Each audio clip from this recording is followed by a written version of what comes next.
je te disais qu'une civilisation engloutie par la jungle a prédit des éclipses solaires avec une exactitude qui fait encore rougir nos astrophysiciens modernes, que des mathématiciens sans calculatrice, sans télescope, sans même le concept de la roue pour leurs calculs, ont mesuré l'année solaire avec une précision supérieure à celle du calendrier grégorien utilisé en Europe jusqu'au XVIe siècle.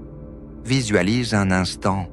Nous sommes au IXe siècle de notre ère, au cœur de la péninsule du Yucatan, pendant que l'Europe médiévale émerge à peine des siècles obscurs, que Charlemagne vient tout juste d'être couronné empereur. Une civilisation atteint des sommets scientifiques qui défient toute logique. Les Mayas ne se contentent pas d'observer les étoiles. Ils conversent avec l'univers, déchiffrant ses secrets les plus intimes dans un langage mathématique d'une sophistication hallucinante. Voici le véritable mystère qui devrait te glacer le sang. Comment ont-ils fait? Comment des astronomes travaillant à l'œil nu ont-ils calculé que l'année solaire durait exactement 365,2420 jours, alors que le calendrier julien européen accumulait déjà plusieurs jours d'erreur? Comment ont-ils prédit le retour cyclique des éclipses lunaires sur des périodes de 177 jours, avec une exactitude qui nécessite aujourd'hui des ordinateurs surpuissants? Le deuxième engrenage, le HAB, le calendrier solaire de 365 jours. 18 mois de 20 jours chacun, plus 5 jours supplémentaires redoutés appelés Wayeb, considérés comme dangereux, hors du temps normal. Une période où le voile entre les mondes s'amincissait. Ces 365 jours structuraient l'année agricole, les cérémonies publiques, les cycles de plantation et de récolte. Mais voici où cela devient fascinant. Les Mayas savaient que l'année solaire dépassait 365 jours. Ils avaient calculé la différence avec une exactitude stupéfiante. Quand ces deux calendriers tournaient ensemble, le Tzolk'in et le HAB, ils créaient le cycle calendaire. Une période de 52 ans avant que la même combinaison de dates ne se répète. 52 ans, l'équivalent maya du siècle, un cycle complet de vie. Imagine la complexité cognitive nécessaire pour naviguer quotidiennement dans ce système double, sachant instinctivement qu'aujourd'hui est à la fois 4 Ao dans le Tzolk'in et 8 Kumku dans le HAB. Mayas n'en restèrent pas là. Ils inventèrent un troisième système, le plus vertigineux de tous, le compte long. Le cycle calendaire mesurait une vie humaine. Le compte long mesurait l'éternité elle-même. Basé sur le système vigésimal, comptant par 20 plutôt que par 10 comme notre système décimal, le compte long enregistrait le nombre de jours écoulés depuis une date mythique de création, le 4 Ao 8 Kumku, correspondant au 11 août 3114 avant notre ère selon la corrélation la plus acceptée. Pourquoi cette date? Pourquoi ce point zéro cosmique? Les Mayas croyaient en des cycles de création et de destruction. Le monde actuel, le 5e selon les traditions, avait commencé à cette date précise. Et chaque cycle durait 13 Baktun, soit environ 5125 ans. Le compte avançait par Kins, jours, puis Winals, 20 jours, puis Tuns, 360 jours, puis Katuns, 20 Tuns, soit 7200 jours, et finalement Baktuns, 20 Katuns, soit environ 399 ans. Comprends-tu l'ampleur de ce que cela signifie? Pendant que l'Europe médiévale peinait à maintenir des chroniques précises au-delà de quelques générations, les Mayas manipulaient des dates s'étendant sur des millénaires avec une précision mathématique impeccable. Chaque monument portait sa date inscrite en glyphes, le nombre de Baktuns, de Katuns, de Tuns, de Winals et de Kins, écoulés depuis la création du monde. Mais pourquoi cette obsession pour mesurer le temps avec une telle sophistication? La réponse réside dans la vision maya de l'univers.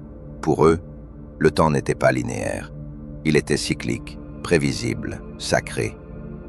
Les dieux eux-mêmes étaient liés à des cycles temporels.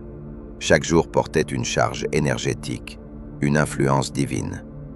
Prédire le futur n'était pas de la magie, c'était des mathématiques appliquées. Les cycles se répétaient, si les combinaisons calendaires revenaient, alors les événements associés à ces dates devaient également revenir. Cette philosophie temporelle transforma les Mayas en chronométreurs obsessionnels. Leurs prêtres astronomes, les Akin, les seigneurs du soleil, passaient des nuits entières sur les plateformes des pyramides, traçant méticuleusement les mouvements célestes. Sans instruments optiques, ils utilisaient des bâtons de visée, des lignes de vue architecturales intégrées au temple, des bassins d'eau servant de miroirs célestes pour observer les étoiles au zénith. Génération après génération, ces observations s'accumulaient, les tables astronomiques se précisaient, les cycles se révélaient, et ce qui émergea de cette patience millénaire fut un savoir astronomique d'une exactitude qui défie l'entendement. Ils calculèrent la révolution synodique de Vénus, 584 jours, avec une marge d'erreur inférieure à 2 heures sur l'ensemble du cycle. Ils déterminèrent la durée du mois lunaire, avec une précision qui nécessite aujourd'hui des mesures satellitaires. Mais leur chef-d'œuvre absolu, leur accomplissement le plus terrifiant de précision, furent les tables d'éclipse. Car prédire une éclipse, c'est résoudre l'un des problèmes astronomiques les plus complexes qui soient. Cela exige de comprendre l'inclinaison de l'orbite lunaire, les nœuds où cette orbite croise le plan de l'écliptique, les cycles de répétition appelés saros, et une multitude d'autres variables que même les Grecs anciens, avec toute leur géométrie, peinaient à maîtriser complètement. Et pourtant, les Mayas y parvinrent. Sans algèbre formelle, sans trigonométrie, avec seulement leur système vigésimal et une patience titanesque, ils construisirent des capables de prédire quand et où le soleil serait dévoré par les ténèbres, quand la lune rougeoyante traverserait le ciel nocturne. Avant d'explorer comment ils réalisèrent cet exploit mathématique impossible, avant de déchiffrer les secrets du Codex de Dresde, où ces tables sont préservées, il faut que tu comprennes le fondement de tout leur génie, un concept que l'Europe ne connaîtra que des siècles plus tard. Une abstraction mathématique révolutionnaire inventée indépendamment dans seulement 3 endroits sur Terre. Les Mayas avaient inventé le zéro. Si ce premier chapitre t'a intrigué, si tu veux découvrir comment un simple glyphe en forme de coquillage a permis de calculer l'infini, alors rejoins la communauté de récits nocturnes. Abonne-toi maintenant, car ce voyage au cœur des mathématiques impossibles ne fait que commencer. Les secrets du zéro Maya t'attendent dans le prochain chapitre. Néant, le vide, l'absence absolue. Comment représentes-tu quelque chose qui n'existe pas? Comment comptes-tu ce qui n'est pas là? Cette question philosophique vertigineuse a paralysé les plus grands esprits mathématiques de l'Antiquité. Les Grecs, malgré leur génie géométrique, refusaient le concept même du vide. Les Romains, avec leurs chiffres majestueux gravés sur les monuments, ne pouvaient pas écrire zéro. Leur système s'effondrait face à cette absence. Et pourtant, dans les jungles humides de Mésoamérique, des siècles avant que l'Inde n'exporte le zéro vers le monde arabe, puis vers l'Europe médiévale, les Mayas avaient déjà résolu l'énigme. Ils avaient donné forme au néant. Ils avaient compté le vide. Et avec cette invention révolutionnaire, ils ont déverrouillé une puissance calculatoire qui leur permettrait de mesurer l'éternité elle-même. Le glyphe maya du zéro ressemblait à une coquille de mollusque, parfois à une fleur stylisée, parfois à un œil mi-clos. Ce symbole élégant représentait bien plus qu'une simple absence. Il incarnait la complétude, le potentiel, le point de départ de toute création. Dans la cosmologie maya, le zéro n'était pas le néant occidental, effrayant et stérile. C'était la graine avant la germination, le silence avant la parole, le vide primordial d'où jaillissait l'univers. Pourquoi cette distinction philosophique importe-t-elle? Parce qu'elle explique pourquoi les Mayas, contrairement aux Grecs ou aux Romains, n'ont jamais hésité à intégrer le zéro dans leur système numérique. Pour eux, le zéro n'était pas une contradiction logique à éviter, c'était une nécessité cosmique à honorer.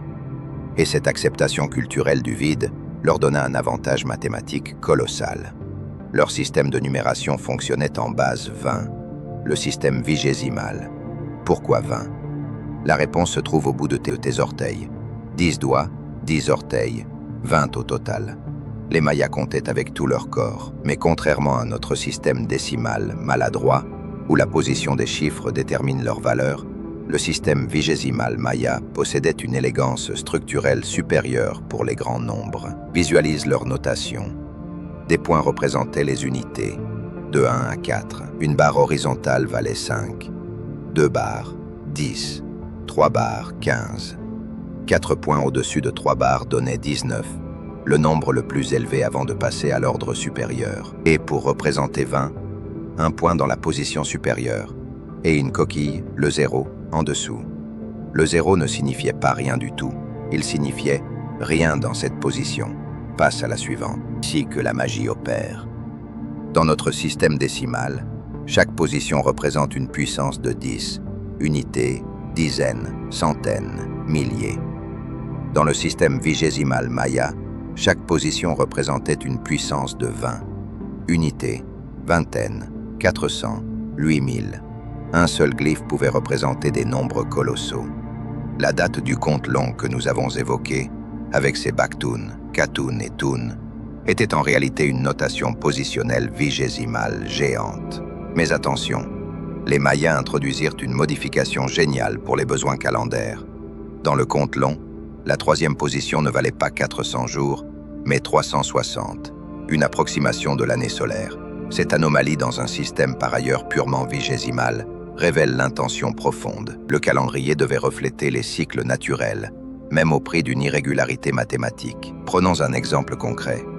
La date 9 Baktun, 0 Katun, 0 Tun, 0 Winal, 0 Kin s'écrivait avec un 9 en haut et 4 coquilles empilées en dessous, représentant 9 fois 144 000 jours depuis la création, soit environ 1395 années. Une seule colonne verticale de glyphes contenait l'équivalent de plusieurs siècles.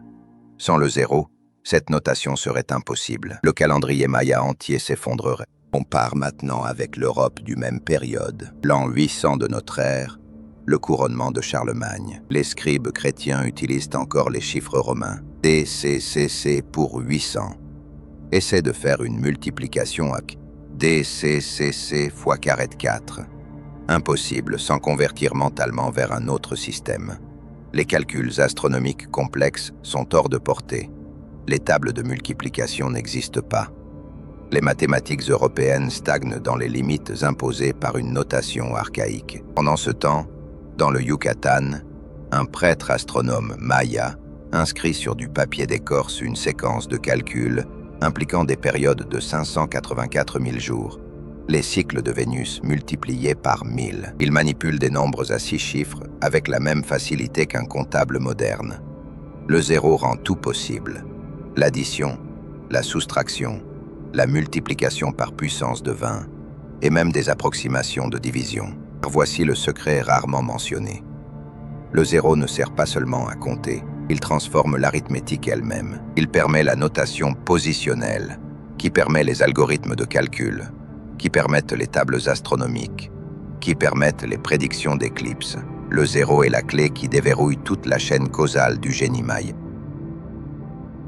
Mais d'où venait cette invention? Comment une civilisation isolée de l'ancien monde, sans contact avec l'Inde, où le 0 apparaît vers le 5e siècle de notre ère, a-t-elle développé indépendamment ce concept abstrait? La réponse se trouve dans l'obsession calendaire maya elle-même. Quand tu traces des cycles temporels sur des millénaires, quand tu additionnes des périodes de 13 Baktun, plus 8 Katun, plus 16 Tun, tu rencontres inévitablement des positions vides. Tu as besoin d'un marqueur pour signaler. Dans cette colonne, il n'y a rien. Mais ne l'ignore pas, elle compte quand même. Le 0 émerge naturellement de la nécessité pratique de tenir des comptes temporels précis. Les premiers 0 mayas apparaissent sur la stèle 2 de Chiapa de Corzo, datée de l'an 36 avant notre ère, presque 2000 ans avant que l'Europe adopte le 0 arabe. Mais il ne s'agissait pas encore du 0 complet, autonome. C'était un marqueur de position, une coquille signalant « cette position est vide ». Le bon conceptuel suivant. Utiliser le 0 comme nombre à part entière, susceptible d'entrer dans des opérations arithmétiques, surviendra plus tard, perfectionnant le système. Cette perfection permit des calculs d'une complexité hallucinante. Les Mayas calculèrent des périodes synodiques planétaires sur des dizaines de milliers d'années. Ils additionnèrent des cycles d'éclipses s'étendant sur des siècles. Ils multiplièrent des périodes calendaires pour trouver les moments où plusieurs cycles se synchronisaient, créant des dates de puissance cosmique maximale. Prends la période de 584 jours, le cycle de Vénus. Multiplie-la par 65. Tu obtiens 37 960 jours, exactement 104 ans dans le calendrier Ab. Cette synchronisation entre Vénus et le calendrier solaire n'est pas une coïncidence. C'est le résultat de calculs minutieux, rendus possibles uniquement par un système numérique capable de manipuler de grands nombres avec précision. Et au cœur de ce système trône le 0, Mais le zéro maya offrait un autre avantage plus subtil, plus profond. Il permettait de penser mathématiquement l'infini.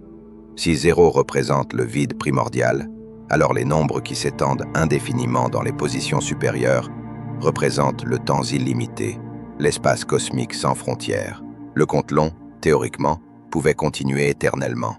13 Baktun, puis 14, puis 100, puis 1000, puis au-delà de toute imagination. Cette capacité à conceptualiser mathématiquement l'infini avait des implications philosophiques vertigineuses. Les Mayas ne croyaient pas en un temps linéaire, avec un début absolu et une fin apocalyptique. Ils croyaient en des cycles gigantesques, des âges cosmiques qui se succédaient éternellement. Et leurs mathématiques, centrées sur le zéro comme point de départ renouvelable, reflétaient parfaitement cette cosmologie cyclique. Compare encore avec l'Europe chrétienne médiévale. Le temps y est linéaire. Création, chute, rédemption, jugement dernier. Pas de cycle, pas d'éternité mathématique. Et leur système numérique, les chiffres romains dépourvus de zéro, reflètent cette finitude conceptuelle. Les nombres romains sont excellents pour compter des objets concrets, des légions et des trésors. Mais ils échouent à représenter l'abstraction pure, le potentiel illimité. Voilà pourquoi le zéro maya n'est pas simplement une curiosité historique ou une anecdote sur l'indépendance des inventions humaines. C'est la preuve vivante qu'une notation mathématique n'est jamais neutre. Elle incarne une vision du monde.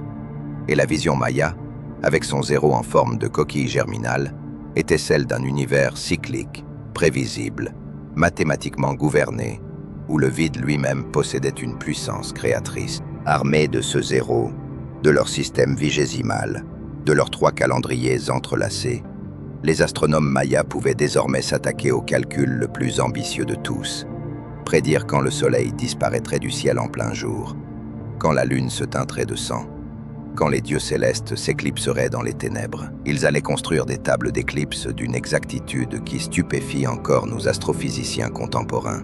Et ces tables, miraculeusement, ont survécu à la destruction coloniale. Elles reposent aujourd'hui, fragiles et précieuses, dans les pages du Codex de Dresde, tandis que nous déchiffrions leur langage d'une précision impossible. Imagine un instant que tu es Diego de Landa, évêque fanatique du Yucatan, en l'an 1562.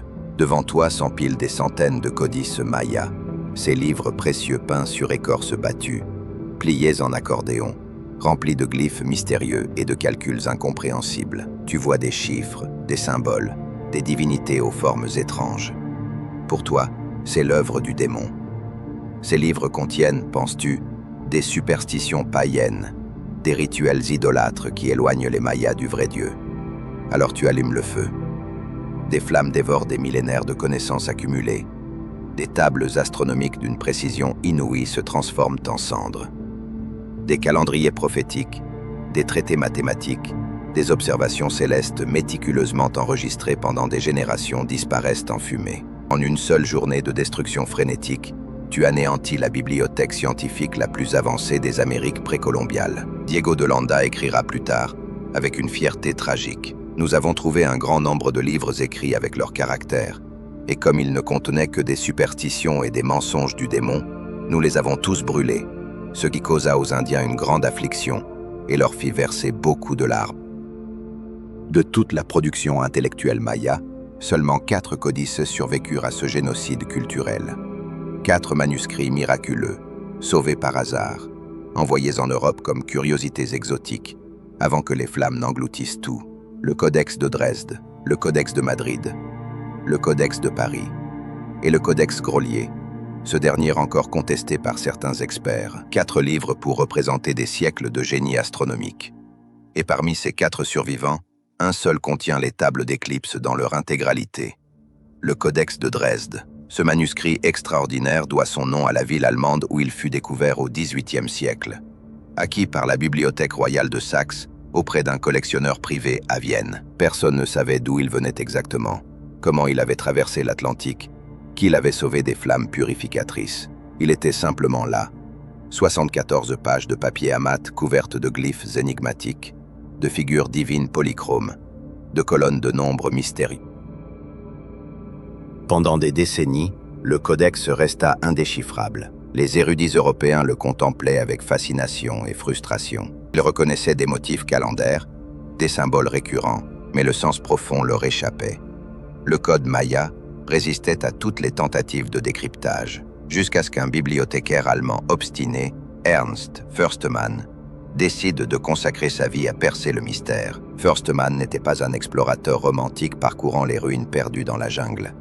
C'était un mathématicien méthodique, enfermé dans son bureau de Dresde, scrutant chaque nombre, chaque détail du codex pendant des années. Et en 1887, il eut son moment d'illumination. Ces colonnes de nombres n'étaient pas des prières mystiques ou des rituels ésotériques. C'étaient des calculs astronomiques, des tables de multiplication, des prédictions planétaires, et surtout, des tables d'éclipses d'une sophistication qui défie l'entendement. Les pages 51 à 58 du Codex de Dresde contiennent ce que les archéo-astronomes appellent aujourd'hui la table des éclipses. 7 pages de pure mathématiques prédictives, un chef-d'œuvre de calcul céleste qui permet de déterminer quand, où et comment le Soleil et la Lune s'éclipseront sur des périodes s'étendant sur des décennies. Et comment décrypter ces tables? Förstemann remarqua d'abord une séquence récurrente de nombres, 177, 148, 148, 178, 148, 148. Cette séquence, répétée avec des variations, totalisait toujours 11 958 jours, un nombre clé, un cycle fondamental. 11 958 jours correspondent à 32 années et demie environ, ou plus précisément à 46 périodes, et 259 jours, c'est presque exactement la moitié d'une année d'éclipse. La période entre les saisons où les éclipses peuvent se produire. Les Mayas avaient découvert, sans instruments modernes, sans télescope, le cycle complexe des nœuds lunaires. Comprends-tu la complexité de ce qu'ils avaient résolu? Les éclipses ne se produisent pas au hasard. Elles nécessitent un alignement précis. La Lune doit être dans sa phase nouvelle ou pleine. Et elle doit se trouver près de l'un de ces deux nœuds, les points où son orbite croise le plan de l'orbite terrestre autour du Soleil. Ces nœuds se déplacent lentement, accomplissant une révolution complète en 18,6 années.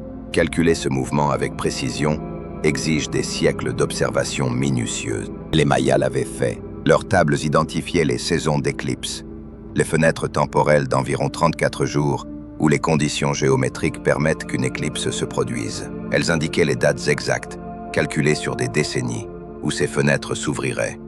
Un prêtre astronome maya consultant le Codex de Dresde pouvait prédire, des années à l'avance, les jours où surveillait le ciel pour une éclipse imminente. Mais la vraie magie résidait dans la correction des erreurs accumulées. Les Mayas savaient que leur cycle n'était pas parfaitement précis. 11 958 jours ne correspondaient pas exactement à un nombre entier de mois lunaires ou d'années solaires. Alors ils introduisirent des ajustements, des corrections périodiques intégrées directement dans les tables. Après plusieurs itérations du cycle principal, ils ajoutaient ou soustrayaient des jours pour réaligner les prédictions avec les observations réelles. Cette capacité d'autocorrection révèle une compréhension mathématique stupéfiante. Les Mayas ne se contentaient pas d'appliquer mécaniquement une formule. Ils comprenaient les limites de leurs approximations. Ils affinaient constamment leurs modèles. Ils pratiquaient, en essence, une forme primitive mais efficace de méthode scientifique. Observation, prédiction, vérification, ajustement. Les glyphes accompagnant les nombres ajoutaient une dimension supplémentaire. Certains indiquaient si l'éclipse serait solaire ou lunaire. D'autres précisaient la magnitude attendue, la portion du disque qui serait obscurcie. D'autres encore identifiaient les divinités associées à chaque éclipse. Car pour les Mayas, ces événements célestes n'étaient pas de simples phénomènes physiques. C'étaient des manifestations du drame cosmique, où les dieux s'affrontaient dans les cieux. Imagine maintenant la scène. Un Akin, prêtre astronome, se tient au sommet d'une pyramide temple dans une cité maya prospère. Il a consulté le codex, effectué ses calculs. Aujourd'hui, selon les tables transmises depuis des générations, le soleil sera dévoré. La population, informée par les prêtres, se rassemble dans les places, anxieuse et fascinée. Le ciel est clair, le soleil brille, implacable. Et puis, exactement comme prédit, une ombre commence à ronger le disque solaire. La température chute, les oiseaux cessent de chanter. Une obscurité surnaturelle envahit le monde en plein jour. La foule s'agenouille, psalmodie, offre des sacrifices. Et le prêtre astronome, debout dans cette pénombre prophétique, sait qu'une fois de plus, les mathématiques ont vaincu le chaos. Une fois de plus, les calculs ancestraux se sont révélés justes. Ce pouvoir de prédiction conférait aux prêtres une autorité immense. Ils conversaient avec le cosmos. Ils connaissaient les secrets du temps cyclique. Et dans une civilisation où le calendrier dictait chaque aspect de la vie, de l'agriculture aux guerres en passant par les mariages royaux, contrôler le savoir calendaire, c'était contrôler la société elle-même. Mais le Codex de Dresde contient bien plus que des tables d'éclipse.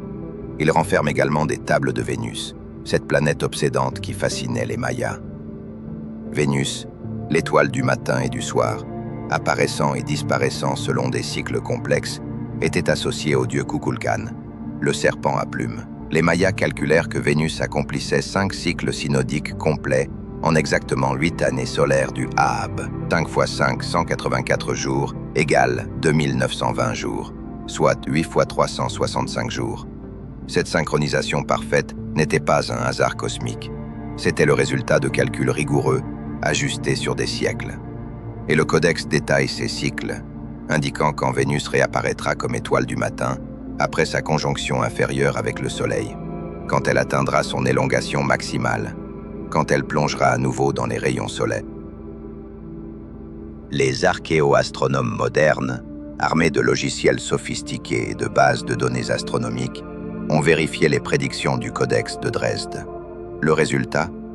Les tables mayas sont exactes, non pas approximativement exactes, mais précises au jour près sur des périodes de plusieurs années. Pour certaines éclipses, la marge d'erreur est inférieure à quelques heures. C'est une performance qui nécessite, avec nos méthodes contemporaines, des calculs orbitaux complexes prenant en compte les perturbations gravitationnelles, les irrégularités du mouvement lunaire, la précession des équinoxes. Comment l'ont-ils fait ? Comment des observateurs sans télescope ont-ils atteint cette précision ? La réponse tient en un mot, temps.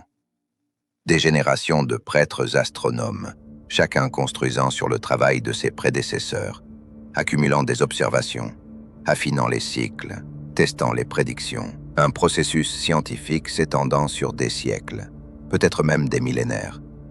Et au cœur de ce processus, le système numérique vigésimal, avec son zéro magique, permettant de manipuler des nombres gigantesques, d'additionner des cycles, de multiplier des périodes, de diviser des révolutions synodiques en fractions précises. Dans le zéro, les tables d'éclipse du Codex de Dresde n'auraient jamais pu être construites. Aujourd'hui, le Codex de Dresde repose dans un coffre climatisé à la bibliothèque de Saxe. Ces pages fragiles, trop précieuses pour être manipulées, consultables uniquement via des reproductions numériques haute résolution. Il a survécu aux flammes de 1562, aux bombardements de la Seconde Guerre mondiale qui ravagèrent Dresde en 1945, aux aléas du temps et de l'histoire. Et il témoigne, silencieux mais éloquent, d'une vérité troublante. La civilisation maya maîtrisait une astronomie prédictive d'une sophistication qui ne serait égalée en Europe qu'avec Copernic, Kepler et Newton. Mais contrairement aux Européens, les Mayas ont accompli cet exploit sans héritage grec, sans algèbre arabe, sans révolution scientifique. Ils ont construit leur édifice mathématique de zéro, littéralement. Reste maintenant une question vertigineuse. Quels instruments utilisaient-ils pour leurs observations? Comment concrètement traçaient-ils les mouvements célestes avec assez de précision pour alimenter ces tables? La réponse se trouve dans la pierre elle-même, dans les pyramides et les temples qui parsèment encore la jungle. Car les Mayas ne construisaient pas simplement des monuments religieux. Ils érigeaient des observatoires astronomiques géants, des cathédrales du ciel où l'architecture elle-même devenait instrument de mesure. Chichen Itza, péninsule du Yucatan, en 1000 de notre ère. Imagine-toi debout au sommet de la pyramide de Kukulkan, au moment précis de l'équinoxe de printemps. Le soleil descend lentement vers l'horizon occidental, et soudain, un phénomène extraordinaire se produit. L'ombre des terrasses triangulaires de la pyramide projette sur la balustrade nord une série de triangles lumineux qui forment le corps ondulant d'un serpent géant. Ce serpent de lumière descend vers la tête sculptée au pied de l'escalier, créant l'illusion que Kukulkan, le dieu serpent à plumes, descend du ciel pour toucher la terre. Ce n'est pas un accident architectural, c'est une cathédrale du ciel fonctionnelle, un instrument astronomique monumental conçu pour capturer un instant cosmique précis. La pyramide entière est orientée et calibrée pour matérialiser dans la pierre le dialogue entre le soleil et la terre. Et ce n'est qu'un exemple parmi des dizaines de structures mayas transformées en observatoires célestes. Mais le joyau absolu, l'observatoire maya le plus sophistiqué et le plus mystérieux, se dresse à quelques centaines de mètres de la pyramide de Kukulkan. Les Espagnols, lorsqu'ils découvrirent cette structure circulaire inhabituelle perchée sur une plateforme rectangulaire, la baptisèrent El Caracol, l'escargot, en raison de l'escalier en spirale qui serpente à l'intérieur de sa tour. Mais ce qu'ils prenaient pour une curiosité architecturale était en réalité le télescope de pierre le plus avancé des Amériques précolombiales. El Caracol n'a rien d'un temple ordinaire. Sa forme circulaire, unique dans l'architecture maya dominée par les pyramides rectangulaires, trahit immédiatement une fonction spéciale. La tour culmine à environ 15 mètres au-dessus du sol de la jungle, offrant une vue dégagée sur l'horizon dans toutes les directions.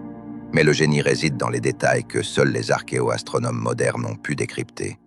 La structure possède 3 fenêtres étroites, des fentes verticales perçant les murs épais de la tour. Ces fenêtres ne sont pas disposées au hasard. Elles sont orientées avec une précision millimétrique vers des événements astronomiques cruciaux. L'une pointe exactement vers le point où le soleil se couche lors du solstice d'été. Une autre s'aligne sur le coucher du soleil au moment des équinoxes. La troisième vise l'élongation maximale de Vénus, le moment où cette planète atteint sa plus grande séparation angulaire avec le soleil dans le ciel nocturne. Visualise maintenant un prêtre astronome, un Nakin, montant l'escalier en spirale à l'intérieur d'El Caracol au crépuscule. Il se positionne dans la chambre d'observation supérieure, face à l'une des fenêtres. Son assistant, en bas, tient une torche pour marquer le temps. Et le prêtre attend, immobile, les yeux fixés sur la fente étroite qui encadre une portion précise de l'horizon occidental. Il cherche Vénus, l'étoile du soir brillante, se rapprochant dangereusement du soleil couchant. Pendant des semaines, il répète cette observation.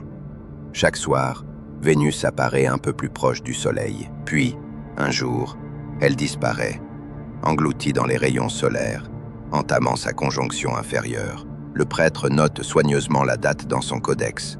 Tant de jours dans le Tzolk'in, tant de jours dans le Hab, tant de jours depuis le début du compte long.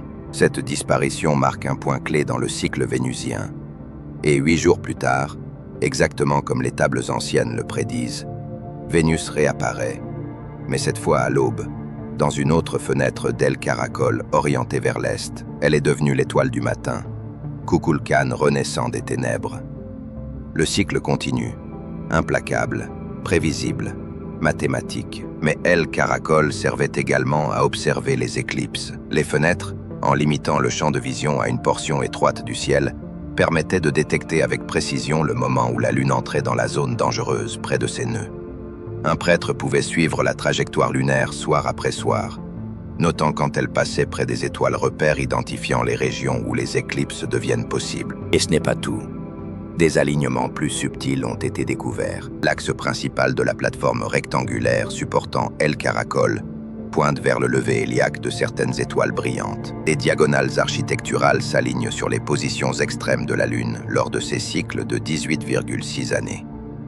Chaque pierre, chaque angle, chaque ouverture semble codifier une information astronomique, transformant l'édifice entier en une encyclopédie céleste tridimensionnelle. On part maintenant avec les observatoires européens contemporains. Au Xe siècle, pendant que les Mayas perfectionnaient El Caracol, les astronomes européens utilisaient principalement des astrolabes portables, des quadrants muraux et des sphères armillaires. Des instruments précis, certes, mais mobiles, fragiles, nécessitant une expertise technique pour leur utilisation. El Caracol, lui, était un instrument permanent, monumentalisé, accessible à toute une lignée d'observateurs qui pouvaient répéter les mêmes mesures génération après génération, accumulant des données sur des siècles. Cette permanence architecturale explique en partie la précision extraordinaire des Mayas. Quand ton instrument de mesure est une pyramide de plusieurs milliers de tonnes parfaitement orientée, il ne bouge pas, il ne se désaligne pas, il ne nécessite pas de recalibration. Chaque équinoxe, pendant des siècles, le serpent de lumière descendait exactement au même endroit sur la pyramide de Kukulkan. Chaque année, Vénus réapparaissait exactement dans la même fenêtre d'El Caracol. Cette régularité permettait de détecter les plus infimes variations dans les cycles célestes. Mais Chichen Itza n'était pas le seul observatoire maya. À Uxmal, le palais du gouverneur présente un alignement spectaculaire. Son axe principal pointe exactement vers le lever de Vénus, à son élongation maximale sud. un événement se reproduisant tous les 8 ans dans le cycle complexe de cette planète. À Copan, au Honduras, la structure 22 possédait des marqueurs solaires intégrés dans ses murs, permettant de suivre la progression annuelle du Soleil avec une précision de quelques jours.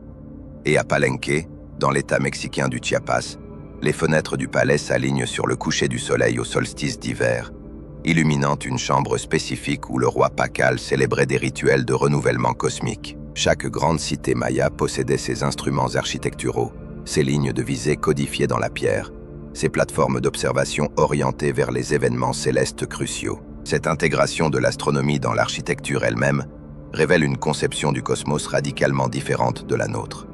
Pour les Mayas, il n'existait pas de séparation entre le sacré et le scientifique, entre le temple et l'observatoire, entre la religion et les mathématiques. Tout était interconnecté. Observer Vénus, c'était honorer Kukulkan. Prédire une éclipse, c'était comprendre le combat cosmique entre le Soleil et les forces des ténèbres. Calculer le compte long, c'était participer à l'ordre divin du temps. Cette vision holistique conférait à leur astronomie une profondeur émotionnelle et culturelle que la science moderne, avec sa neutralité désincarnée, a peut-être perdue. Un prêtre maya, montant dans El Caracol, n'effectuait pas simplement une mesure technique. Il entrait en communion avec l'univers. Il devenait le médiateur entre le ciel et la terre, entre les dieux et les hommes, entre le temps cyclique éternel et l'instant présent, éphémère. Mais utilisons notre imagination spéculative, autorisée quand les preuves archéologiques manquent. Comment concrètement un Akin utilisait-il El Caracol pour mesurer des angles célestes avec assez de précision pour alimenter les tables du Codex de Dresde, sans instruments optiques, sans horloge précise, sans même de métaux pour fabriquer des outils de mesure raffinés? Comment obtenait-il des données fiables? Une technique probable. Les lignes de visée doubles. Imagine 2 perches verticales plantées à des distances précises le long d'une ligne d'observation. En alignant ces perches avec une étoile ou une planète vue à travers une fenêtre d'El Caracol, le prêtre pouvait mesurer l'angle de l'astre avec une précision surprenante. Des calculs trigonométriques simples, basés sur les distances entre les perches et leur hauteur, permettaient de convertir ces observations en angles mesurables. Une autre technique, les bassins de mercure ou d'eau. Des surfaces liquides parfaitement horizontales servaient de miroirs célestes. En observant la réflexion des étoiles à leur zénith, le moment où elles passaient exactement à la verticale, les Mayas pouvaient déterminer avec précision leur latitude géographique et synchroniser leur calendrier avec les cycles stellaires. Et puis, il y avait le temps lui-même comme instrument. En notant méticuleusement le moment exact du lever héliaque d'une étoile, le jour où elle devient visible pour la première fois juste avant l'aube après sa conjonction avec le Soleil, et en répétant cette observation année après année, les Mayas pouvaient détecter la précession des équinoxes, ce lent déplacement de l'axe terrestre nécessitant 26 000 ans pour accomplir un cycle complet. Leur précision temporelle compensait l'absence d'instruments optiques. El Caracol et les autres observatoires mayas ne fonctionnaient donc pas comme des télescopes modernes, scrutant des objets lointains. Ils fonctionnaient comme des cadrans solaires géants, des protracteurs architecturaux, des horloges cosmiques monumentalisées. Chaque structure encodait une connaissance. Chaque alignement préservait une mesure. Chaque fenêtre capturait un instant céleste récurrent. Cette approche, bien que radicalement différente de notre astronomie instrumentale moderne, s'est révélée redoutablement efficace. Les tables d'éclipse du Codex de Dresde le prouvent. Les calculs vénusiens le confirment. La précision du calendrier Ab, avec ses 365,242 jours, supérieur au calendrier julien européen, le valide définitivement. Les Mayas ont transformé leurs cités entières en instruments scientifiques. Chaque pyramide, chaque temple, chaque palais participait au grand projet cosmique de mesurer, comprendre et prédire les cycles célestes. Marcher dans Chichen Itza, ce n'était pas simplement visiter une ville. C'était entrer dans un observatoire géant où chaque pierre parlait le langage des étoiles. Aujourd'hui, El Caracol se dresse toujours, érodé par les siècles mais intact dans son essence. Les touristes le photographient sans comprendre qu'il se trouve devant l'un des sommets de l'astronomie précolombiale. Les fenêtres pointent toujours vers Vénus, vers les solstices, vers les équinoxes. L'instrument fonctionne encore, silencieux témoin d'un génie architectural et astronomique qui a transformé la pierre en télescope, le temple en observatoire la pyramide en machine à mesurer l'éternité. 21 décembre 2012. Te souviens-tu de cette date? Te souviens-tu de la panique médiatique, des documentaires apocalyptiques, des théories conspirationnistes proliférant sur Internet comme une épidémie numérique? Le calendrier Maya s'apprêtait à se terminer, affirmaient les prophètes de l'Armageddon. La fin du compte long signifiait la fin du monde. Des tempêtes solaires détruiraient notre civilisation. Une planète mystérieuse appelée Nibiru entrerait en collision avec la Terre. Un alignement galactique provoquerait un cataclysme cosmique. Et puis, le 22 décembre arriva. Le soleil se leva comme chaque matin. La Terre continua sa rotation imperturbable. Aucune apocalypse, aucun cataclysme, juste un jour ordinaire, légèrement embarrassant pour ceux qui avaient vidé leur compte bancaire ou construit des bunkers souterrains. La prophétie Maya du 2012 fut définitivement révélée comme ce qu'elle avait toujours été. Une gigantesque méprise, une distorsion grotesque d'un système calendaire sophistiqué transformé en sensationnalisme bon marché. Mais d'où venait cette idée? Un calendrier mathématique précis, conçu pour mesurer des cycles cosmiques sur des millénaires, fut-il transformé en compte à rebours apocalyptique? L'histoire de cette déformation intellectuelle révèle autant sur notre époque que sur les Mayas eux-mêmes. Retournons au mécanisme du compte long. Nous avons vu qu'il fonctionnait comme un compteur vigésimal géant, mesurant les jours depuis une date mythique de création. La plus petite unité, le kin, un jour. 20 kins forment un winal, 18 winals forment un tun de 360 jours, 20 tuns forment un katun de 7200 jours, et 20 katuns forment un baktun de 144 000 jours, soit approximativement 394 années.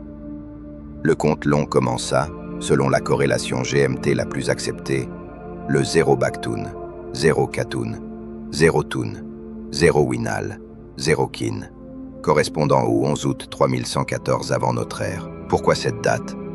Les Mayas ne l'expliquent jamais directement, mais les inscriptions suggèrent qu'elle marque la création du monde actuel, le début du 4e ou 5e âge cosmique, après que les dieux eurent détruit les tentatives précédentes de créer l'humanité. Et le 21 décembre 2012, c'était simplement la date où le compte long atteignait 13 baktun, 0 katun, 0 tun, 0 winal, 0 kin, 13 baktun, environ 5125 années depuis le début du cycle. Un nombre sacré pour les Mayas, 13 étant le nombre des niveaux célestes dans leur cosmologie, mais un nombre qui ne signifiait nullement une fin absolue. Voici la vérité que les prophètes de l'Apocalypse ignoraient ou dissimulaient volontairement. Le compte long ne s'arrêtait pas à 13 baktun, il continuait. 13 baktun, 0 katun, 0 tun, 0 winal, kin. Le lendemain, puis le surlendemain, le compteur cosmique avançait inexorablement, comme il l'avait toujours fait, comme il le ferait éternellement. Les inscriptions mayas font référence à des dates bien au-delà de 13 baktun.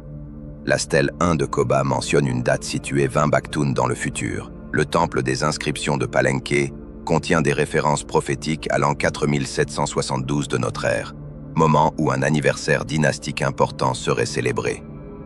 Ces textes prouvent sans ambiguïté que les Mayas concevaient le temps comme s'étendant indéfiniment au-delà du seuil de 2012. Alors pourquoi 13 baktun constituait-il un moment significatif?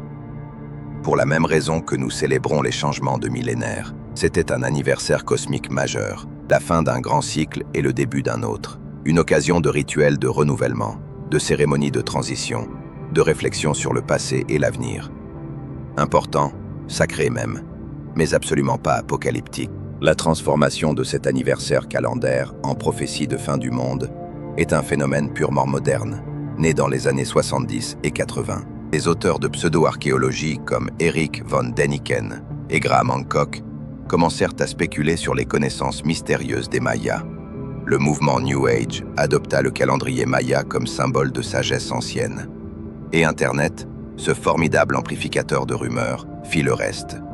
Des sites web apparurent, déformant systématiquement les inscriptions mayas. Des documentaires sensationnalistes présentèrent des archéologues marginaux affirmant que les Mayas avaient prédit une transformation spirituelle globale. Les chaînes de télévision, sentant l'aubaine commerciale, diffusèrent des émissions sur les apocalypses anciennes. Et progressivement, une idée fausse cristallisa dans l'imaginaire collectif. Le calendrier Maya prédisait la fin du monde le 21 décembre 2012. Les véritables experts mayas Les épigraphistes et archéologues, consacrant leur vie à déchiffrer les glyphes et comprendre la culture mésoaméricaine, protestèrent vigoureusement. Ils publièrent des articles, donnèrent des conférences, créèrent des sites web explicatifs. Le message était unanime. La prophétie du 2012 était une invention occidentale sans fondement dans les sources mayas authentiques. Mais leurs voix furent noyées dans le déluge médiatique, car le narratif apocalyptique était tellement plus vendable. Il titillait nos peurs ancestrales, notre fascination pour les catastrophes, notre attirance secrète pour l'idée que notre époque soit spéciale, que nous vivions un moment unique dans l'histoire cosmique. Et il révélait une ironie amère, une civilisation qui avait développé le calendrier le plus sophistiqué de l'Antiquité, qui avait mesuré le temps avec une précision scientifique remarquable, qui avait créé un système mathématique permettant de calculer des dates sur des millénaires, fut réduite dans l'imaginaire populaire à des prophètes d'apocalypse irrationnels. Le sommet de leur génie intellectuel fut transformé en superstition primitive. Cette distorsion n'est pas anodine. Elle perpétue une vision colonialiste et condescendante des civilisations non européennes. Elle suggère que les Mayas, malgré leurs accomplissements astronomiques, restaient fondamentalement mystiques, irrationnels, obsédés par la fin des temps. Elle ignore que leur vision du temps était cyclique, optimiste même, fondée sur la croyance que les cycles se renouvellent éternellement. Compare maintenant avec d'autres traditions apocalyptiques. Le christianisme médiéval était tenté par l'imminence du jugement dernier. Les mouvements millénaristes européens prédisaient régulièrement la fin du monde à des dates précises. Ces prophéties étaient linéaires. L'histoire avançait vers une conclusion finale, un point terminal après lequel plus rien n'existerait. Les Mayas, eux, ne pensaient pas ainsi.